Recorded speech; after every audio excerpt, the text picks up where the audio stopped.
Bibi ko. I love you! Love you, pare. Bibo! Bibo!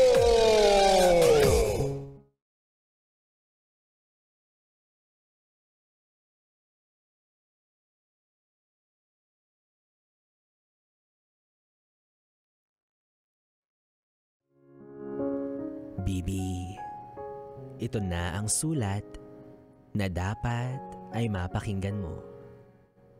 Dahil malay mo, para sa'yo pala to.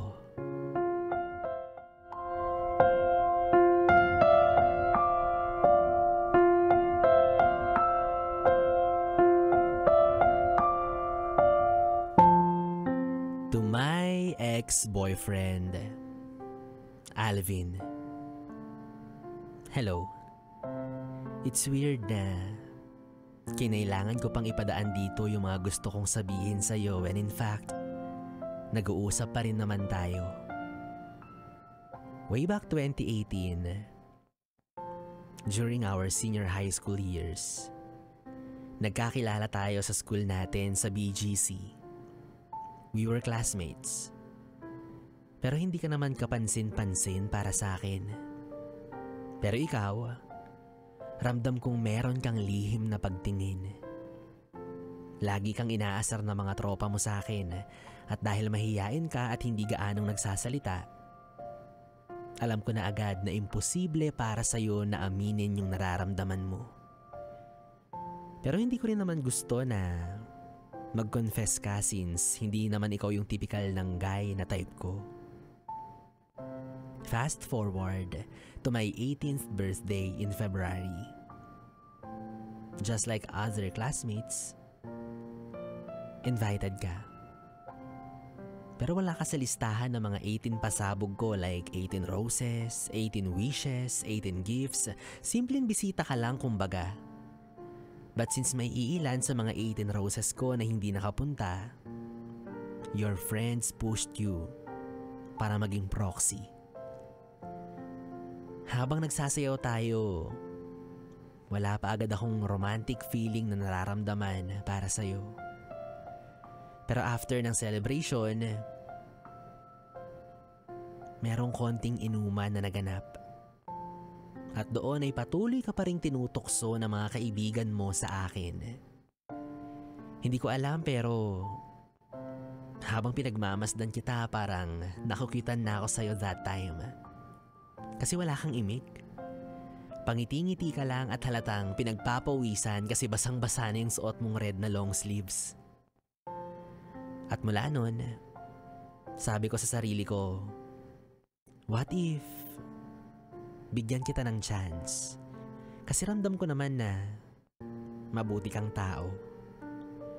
Hanggang sa hinayaan na kitang ligawan ako. Then a few months after, naging tayo na rin noong year 2018, month of October. Okay ka naman karelasyon. Magaan kasama. Masarap kasama sa mga tawa. At wala rin tayong masyadong mga pinagdadaan ng mga problema. At yung meron tayo, hindi man masyadong public, pero hindi rin naman masyadong private. Kumbaga, smooth and calm lang. Legal tayo sa pamilya ko at syempre ganun ka din sa side mo. There was this time na sinama pa ako ng parents mo sa trip nyo sa Cebu just to make me feel na talagang part na ako ng pamilya ninyo. And eventually, nag-college na tayo. Doon ka pa rin nag-aral kung saan tayo nag-senior high, samantalang ako lumipat na sa isang university sa Intramuros.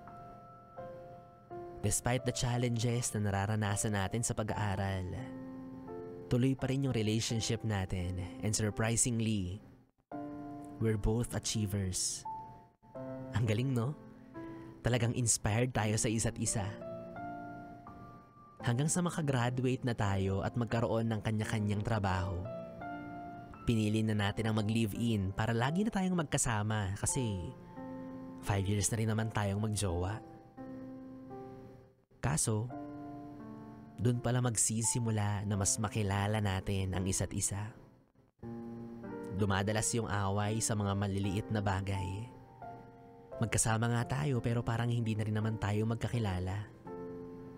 Bihirang mag-usap, bihirang magkita. Kasi pagpapasok ako, tulog ka. Pag uuwi naman ako, nasa trabaho ka na.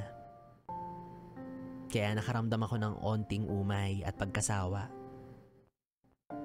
Until nakilala ko sa trabaho si Matt. Alam niya yung tungkol sa atin kaya lagi niya akong kinukomfort. At sa hindi inaasahang pagkakataon, aaminin kong nahulog na rin ako sa kanya. Pero don't get me wrong, hindi dahil kay Matt kung bakit kita inalok ng hiwalayan. Sadyang napagod na lang talaga ako sa kung anong meron tayo. Kaya nakipaghiwalay na ako. Alam kong may konting paglabag sa loob mo pero nang maipaliwanag ko ang lahat sa'yo, payapa mo rin naman akong pinayagan sa alok kong hiwalayan. Lumipas yung ilang araw at linggo, tuluyan na rin kaming nagkatuluyan ni Matt. Aware siya na halos pinagsabay ko kayong dalawa pero okay lang daw sa kanya. Kaso ang problema ko naman dun, masyado siyang possessive.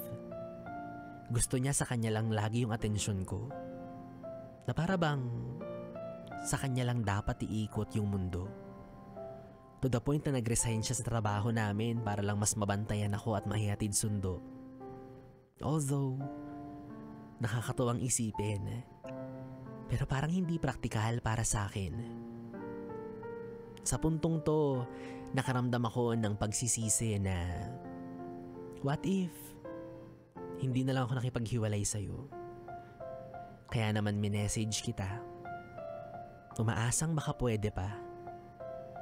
And surprisingly, ine-entertain mo pa rin ako kahit na alam mong mali na yung ginagawa at pinapasok ko. Alam kong pareho tayong umaasa na sana tayo na lang ulit dalawa.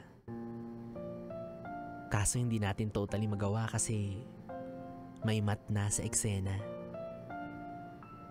Kaya sa ngayon, nalilito pa rin ako at nahihirapan kung sino ba talaga yung dapat kong piliin sa inyo. Kasi hanggang sa ngayon, nasa piling pa rin ako ng tao na para bang pilit ko na lang ginugusto. Kaya ang pakiusap ko lang sa'yo, Alvin, sana kapag pwede na, pwede pa.